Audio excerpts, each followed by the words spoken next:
क्या हो अगर मैं आपसे कहूं कि दुनिया का चौथा सबसे बड़ा समुद्र इंसानों की अपनी गलती से रेगिस्तान में बदल गया और वहां जहाज पानी में नहीं बल्कि रेत के टीलों के बीच जंग खाते हुए पड़े मिलते हैं। यह कोई कल्पना नहीं है, यह अरल सी की सच्ची कहानी है। दशकों तक वैज्ञानिकों ने मान लिया था कि यह नुकसान अब कभी पलट नहीं सकता, लेकिन काजाख्स्तान में हुए एक अनोखे इंजीनियरिंग प्रोजेक्ट ने साबित कर दिया कि सही साइंस और सही फैसले के साथ इंसान अपनी सबसे बड़ी पर्यावरणीय गलती को भी उलट सकता है। पर यह हुआ कैसे? ये जानने के लिए आपको वीडियो के अंत तक बने रहना पड़ेगा। लेकिन आगे बढ़ने से पहले हमारी आपसे एक रिक्वेस्ट है कि अगर आप हमारे चैनल पर पहली बार आए हैं तो प्लीज इसे सब्सक्राइब जरूर कर लीजिएगा और अगर वीडियो पसंद आए तो लाइक करना मत भूलिएगा। समुद्र कैसे मरने लगा? एक समय था जब अरल सी मध्य एशिया के सूखे स्टेप्स के बीच एक विशाल नखलिस्तान जैसा था, जो लाखों लोगों की जिंदगी और रोजगार का आधार था।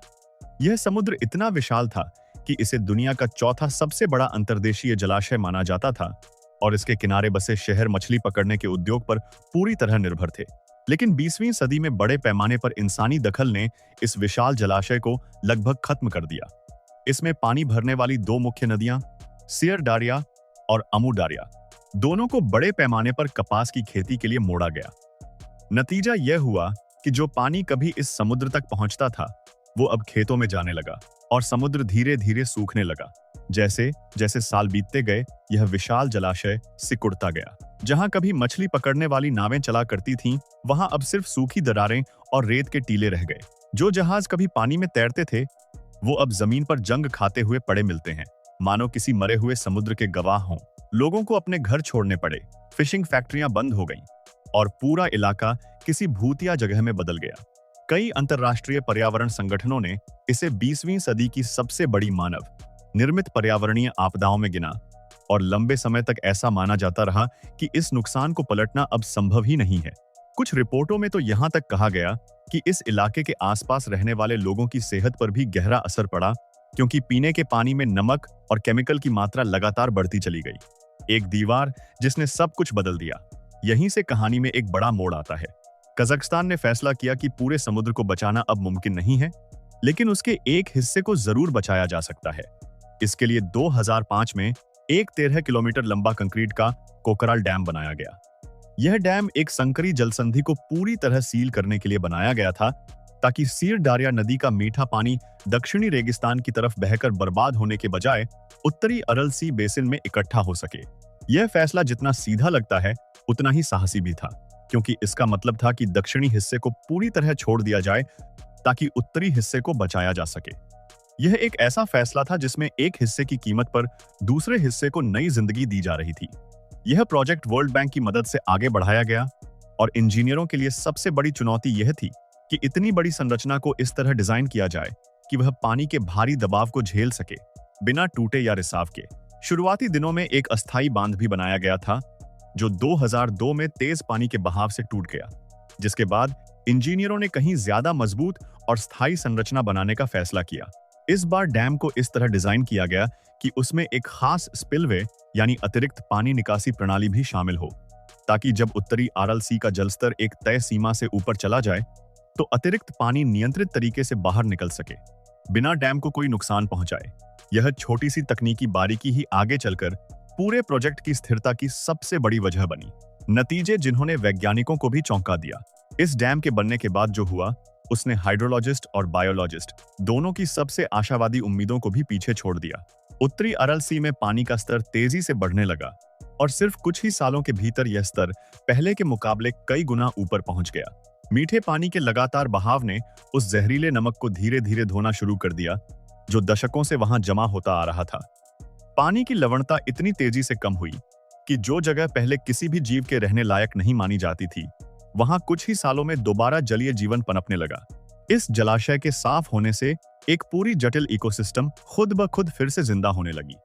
पाइक पर्च और कार्प जैसी व्यावसायिक मीठे पानी वाली मछलियां जो सियर डारिया नदी से होकर नीचे की तरफ चली गई थीं, वापस इस पुनर्जीवित समुद्र में लौटने लगी। जो तटीय गांव कभी वीरान हो चुके थे, वहां फिर से जिंदगी, काम और आर्थिक स्थिरता लौट आई।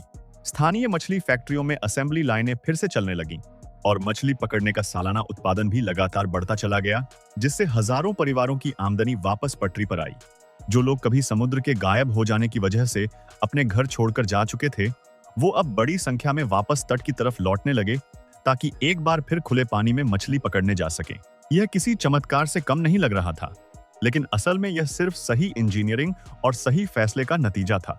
दूसरी तरफ एक मंगल ग्रह जैसा रेगिस्तान, लेकिन यह कहानी पूरी तरह खुशहाल नहीं है।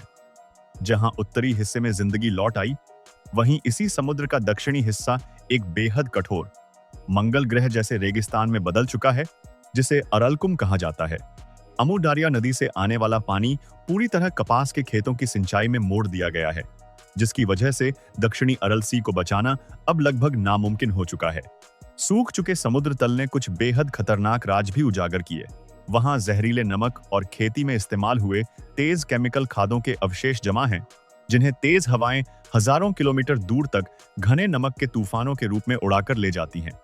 यह सिर्फ स्थानीय समस्या नहीं है, इसका असर बहुत दूर दूर तक महसूस किया जाता है और आसपास के इलाकों में सांस से जुड़ी बीमारियां भी इन जहरीले तूफानों की वजह से बढ़ी हैं।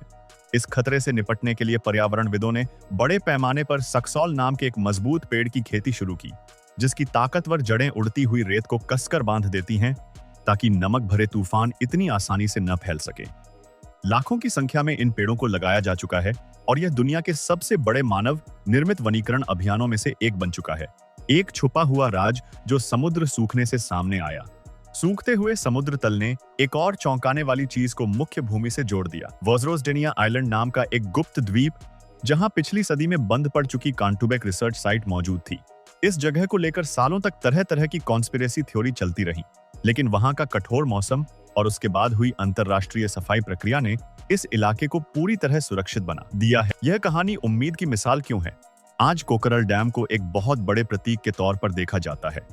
यह इस बात का सबूत है कि सही वैज्ञानिक तरीका अपनाकर इंसान अपनी सबसे बड़ी और सबसे घातक पर्यावरणीय गलतियों को भी सुधार सकता है। पूरे समुद्र को बचाना मुमकिन नहीं था, लेकिन सिर्फ एक हिस्से को बचाने के सही फैसले ने हजारों लोगों की जिंदगी बदल दी, एक मरी हुई इकोसिस्टम को फिर से जिंदा कर दिया और यह साबित कर दिया कि पर्यावरण का विनाश हमेशा हमेशा के लिए नहीं होता। फिर भी दक्षिणी हिस्से की तबाही यह भी याद दिलाती है कि हर नुकसान को पलटा नहीं जा सकता और कुछ फैसले बहुत देर से लिए जाते हैं। यह कहानी सिर्फ एक जीत की नहीं है, यह एक चेतावनी भी है। तो सवाल यह है, क्या दुनिया के दूसरे सूखते हुए समुद्र और झीलें भी कोकरल डैम जैसे किसी समाधान से बचाए जा सकते हैं, या फिर कुछ पर्यावरणीय नुकसान वाकई हमेशा के लिए होते हैं? नीचे कमेंट में मुझे जरूर बताइए कि आप क्या सोचते हैं। अगर आपको इस तरह की इंसानी हिम्मत और साइंस से जुड़ी कहानियां पसंद हैं, तो चैनल को सब्सक्राइब जरूर कर लीजिए, क्योंकि आगे ऐसी ही और भी हैरान कर देने वाली कहानियां आपका इंतजार कर रही हैं।